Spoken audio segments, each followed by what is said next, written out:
So if you really want to improve your English fluency, this lesson will help you do just that because I am really going to test your knowledge of English today because we are going to talk about sentence transformations.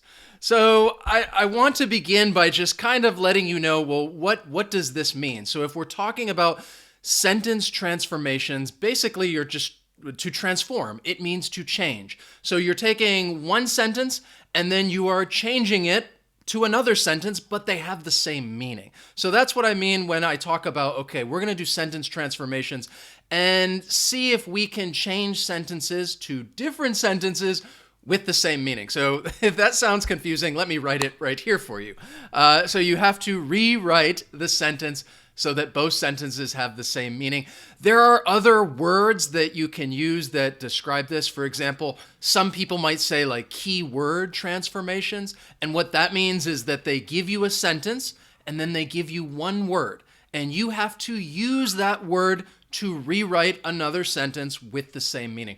We're going to practice this in a variety of different ways. But the reason why I say this is a good test of your fluency because you are exercising so many different language muscles up there. When you are trying to change the sentence to another one with the same meaning, you have to think about the grammar. You have to think about vocabulary. And you're really putting it all together. Again, it is a great exercise. It's a great practice. And that's why I think they're using this more and more on proficiency tests, such as the TOEFL or the IELTS. If you guys are joining me today, those of you who are with me in the chat, I am going to ask you some questions, and we are actually going to change some sentences to different sentences with the same meaning. And even if you are watching this later, I want you to participate. I want you to interact with this lesson and write your answers in the comments. Just use it like it is a piece of paper, okay? So let's begin, all right? This is the first one. We're going to start. It's going to start a little easy, and then it'll get more and more difficult as we go along. So the first one that I have for you is this sentence right here. So on the top, I've given you the sentence. Now down here, I've given you part of a sentence, and I want you to complete it so that they have basically the same meaning.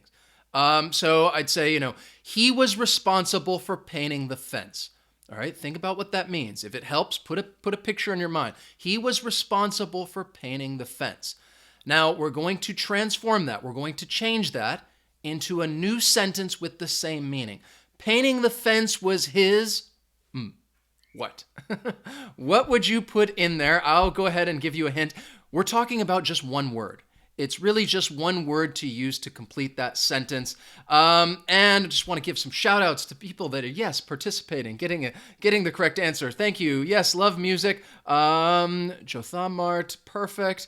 Lolly. Yes, so we're taking the word responsible and we're changing it to a different part of speech. So instead of he was responsible for painting the fence, all right? We're going to say that painting the fence was his responsibility. We are changing it from the adjective, responsible, he was responsible for doing something, to the noun. It is his responsibility. So I hope you can see those two sentences right there. They basically mean, they mean the same thing. So that is what we're doing today, and we're changing sentences so that they have the same meaning, all right? So if you're just joining us, this is the quiz. This is how I'm going to quiz you today, which is going to help you improve your fluency. Here is the next one, all right? There's nothing better than hot chocolate on a cold day. I thought this because it is getting winter, it's getting a little cooler outside, which makes me think of hot chocolate, all right? There's nothing better than hot chocolate on a cold day. So then I would change the sentence. I've given you part of it. Hot chocolate on a cold day is... I almost gave you the answer. I almost told you what the answer is. All right? What do you think? How would you complete the sentence so that it has the same meaning? Now, one thing I would say, there may be more than one way to do this. There may be more than one way. But the idea is that I'm trying to give you enough information so that you are able to track down the answer that I'm looking for. All right. So let's see. Yes, excellent. Aziza, Savior, Vanessa, Kiko. So we're taking it, from the comparative. There's nothing better than hot chocolate on a cold day. You're just saying hot chocolate on a cold day is the best. All right. There is nothing better than it. So if there's nothing better than it, then we know, well, this is the best. Hot chocolate on a cold day is the best. Excellent. Perfect. The next one. Are you guys ready? So now I think we've warmed up a little. You know what I want you to do.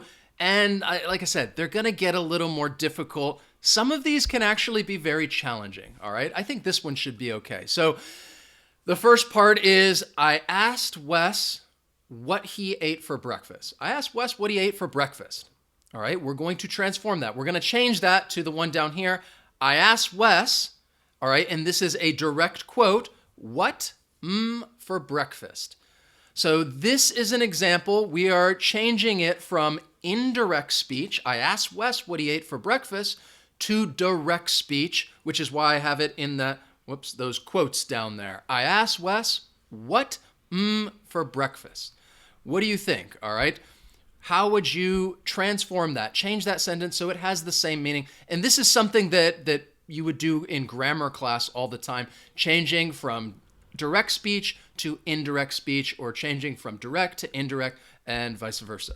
So yes, you would say, I asked Wes, let's see some answers. Yes. Michelle Leonardo, perfect. Okay, there's some, remember, since it is a direct quote, all right, it's almost like you are asking Wes. So what is the question that you would say? You wouldn't say, what does he? Because again, it is a direct quote. So you'd want to say, I asked Wes, what did you eat for breakfast? Because the first one, indirect, I asked Wes what he ate for breakfast. All right, we're changing that direct. So what is the exact question? I asked Wes, question, what did you eat for breakfast? All right, so that is something that's, again, maybe it's a little tricky, but remember, keep in mind when you're changing it from direct or indirect to direct, be careful of that pronoun, especially in that question, because I'm just asking, well, what did you eat for breakfast? All right, I am talking to Wes, which may be a little weird because in the example, it's like I'm talking to myself. All right, so let's look at this one. All right, okay. You can miss class if you have a good reason. All right. Now, the next one, that whole top line, that is a blank. I don't know if you can see it. So you can miss class if you have a good reason. We're going to change that sentence to another one, which will be, unless you have an excuse. So what would you want to say? All right. So in this case, again, this is why it really helps your fluency, because you got to think about the grammar, but you also need to make sure that you understand the vocabulary, because that's going to influence the meaning, the words that you're going to use. All right? So we're going to take the first sentence. You can miss class if you have a good reason. And then the next one is the blank, unless you have an excuse. All right? So seeing some answers, yes, Juthamart, Hamza, perfect. Allison, excellent. Andre. So you're just going to say the opposite. If we're talking about you having an excuse, then you would say, well, you can't miss class unless you have an excuse. Both of these sentences, they mean the same thing. So you could use either one, really, whichever one that you want. All right, so let's look at the next one. Now, this is just like the first part, all right? Now we're going to transform them a little differently. But before we do, I just want to let you guys know, again, if you guys like what we do, if you want to connect us, if you want to show us some love here at Interactive English, you can check out our Patreon page. We offer some cool rewards. And again, it's another way to connect with us, practice your English, improve your English skills, there is a link down below in the description, and I'm just going to throw one right there in the chat. But again, if you don't want to become a patron, it's okay. I just want to make sure that you are here with us every Saturday to practice and improve your English. So I said with this one, now we're going to change it. This is going to be more of a keyword transformation, because what I'm going to do is I'm going to give you the sentence, and then I will give you the word, a word that I want you to use to complete the next sentence. Are you ready? So the first one, again, this is a little bit of a warm-up to show you what I mean. All right? So she regrets not taking the job. All right? Now, I want you to change the sentence, but use the word had. So down here where it says, she wishes the job, I want you to use the word had to complete that sentence. This would be more of a keyword transformation because I'm giving you that keyword, which is had, which you must use to complete the sentence. What do you guys think? All right. So again, if you guys, anybody who's just joining us now, we are doing sentence transformations, changing sentences so that you have two sentences with the same meaning. And this is a great way to practice your English. All right. So again, be careful. Some of you, I see a lot of those answers. You're missing a word. All right. You're missing, you're missing something. Yes, we have perfect. Ricardo, excellent. Hamza, Oscar, yes. So she regrets not taking the job. I want you to use had. She wishes she had taken the job. Some of you were putting like, oh, she wishes she had the job. In that sense, I would say again, you want to be a little more accurate. We're using taking. She regrets not taking the job. So you'd say she wishes she had taken the job. She wants the job. She's thinking back and like, oh, I wish I had taken that job. I should have taken that job. All right. So now you know how this is going to work. Let's do the next one. Are you ready? So I didn't stretch, so I pulled a muscle. All right. There is the key word or key words that I want you to use. Wouldn't have. All right. And down here is, again, a little bit of a guidance. So I said, if I, and then you would end the sentence with pulled a muscle.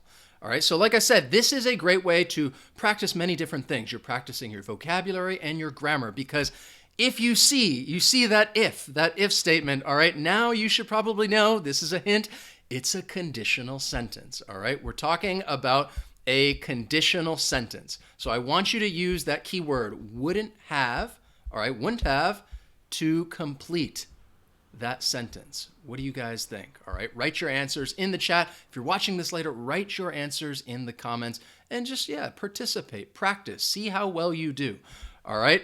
So I didn't stretch, so I pulled a muscle, and I want you to change that. If I, and then pulled a muscle. All right. All right. Some of you, let's see, answers. If I, no, again, remember, think about, this is a sentence. This is the third conditional. Yes, Armin, excellent. Because there's actually quite a bit of information missing, because again, you have the condition, which is the if statement, and then the result, which is where you're going to have that wouldn't have. All right. If I didn't stretch, so I pulled a muscle. If you want to rewrite that using the third conditional, all right. If I had stretched, because again, you didn't do that in the past. If I had stretched, I wouldn't have pulled a muscle. All right. So in that case, again, they didn't stretch, so they did pull a muscle. So again, writing this in the third conditional, if I had stretched, I wouldn't have pulled a muscle. Again, that condition is going to have had stretched, the past perfect, and then in the result, you're going to have would plus have plus the past participle. All right. Those are just grammar rules when you're following, when you're trying to write these conditional sentences. So I hope that makes sense, all right? The next one that I have for you is this one. I think this one may be a little easier. All right. So he can't wait to go on vacation. All right. The key word that I want you to use is forward. And I've given you part of the sentence. He, on vacation. What do you think? I want you to use that key word to rewrite the sentence so that it has the same meaning as he can't wait to go on vacation. What would you guys say? I think this one, I think it should be, I think it may be a little bit easier. So again, write your answers, write them in the chat. I want you to interact, participate in the lesson, even if you're watching this later. So seeing some good answers. Yes, we have Oscar. Let's see. I guess there are a couple different ways you could say this. Now, if I wanted to get very picky and technical, all right, this is the answer, all right? He looks forward to going on vacation. Remember, you look forward to doing something. You need to follow it with that gerund. I look forward to playing. I look forward to dancing, to running. And in this case, he looks forward to going on vacation. Some of you put he is looking forward. You could say that. It means the same thing. But if you're writing it like this, remember, you want that subject to agree with the verb. He looks. So make sure that S is at the end. He looks forward to going on vacation, something that you are excited about doing in the future. All right? Let's do another one. Are you ready? Here we go. This, I will be very impressed if you get this one. This one is a bit challenging. So Wes almost always does live lessons every Saturday. All right, that's true. I try to. Wes almost always does live lessons every Saturday. All right. I want you to use the word ever. All right. And the part of the sentence that I gave you, Wes, a Saturday live lesson. So this one is very difficult. And I will give you a hint in just a moment because that is the word you need to use, ever. Wes, a Saturday live lesson. So the key with this one, and I know people are like, oh, gosh, this is difficult. Yes, these sentences, this is challenging. Like I said, you really have to exercise your muscles, but it's great practice, a great way to test, again, your knowledge of fluency, being able to change sentences or say things that, have the same meaning, but say them in a different way. Now, the hint that I'll give you for this one is think of the first part, almost always. That is your hint. Almost always. What is the opposite of almost always? All right. And then try to go from there. So again, remember, some of you are saying never. Remember, ever. I want you to use ever. Never is different. That's a different word. All right. So instead of Wes almost always does a live lesson every Saturday, remember, almost always. The opposite of almost always. Do you have any ideas? Yes. Ale roses are ale roses. You got it. But you're missing a verb. You're still missing the verb. Hardly ever. All right. So instead of Wes he almost always does a live lesson every Saturday, I could change and say, well, Wes hardly ever misses a Saturday live lesson. So again, you want to use you need to use a different verb, misses, in order to complete that thought so that it means the same thing. Wes hardly ever misses a Saturday live lesson. This one was a lot more challenging. It was more difficult, all right? So we're going to, again, continue this. We're going to try it another way. So what I want to do now is I'm going to give you a sentence and the key word. And I just want you to rewrite the whole sentence. I'm not going to give you any part of the sentence whatsoever. So I will give you part of it, all right? I will give you the key word, and then I want you to see if you can rewrite the sentence so that it has the same meaning. Let's start with this one. I think this might be a little easier. So if somebody says, when did you start studying English? What is another question you could ask, very similar Again, this is something that I would ask a student, just wanting to, learn more about them. When did you start studying English? Or I could ask them, how long? That is the key word. That is your key word or words that I want you to use. And I think you know at this point, again, I capitalized the H, so you know that is going to go at the beginning of the sentence, all right? So what question would you ask somebody that pretty much means the same thing? When did you start studying English? I see some excellent answers. Yes, love music, Kiko. Bye, Siglan, Anna. So actually, where is it? Okay, I think most of you have got it. It's just going really quickly now. How long have you been studying English? This is a question, all right, in the past continuous, something that started in the past and has continued to now and will continue in the future. Like, how long have you been studying English? So those are two different ways that you could ask that question and you get the same information. When did you start studying English? Oh, 10 years ago. How long have you been studying English? I've been studying English for 10 years. So you get the same information. Two different ways to go about it. Are you ready? The next one. My father took this picture. My father took this picture. What do you think? All right.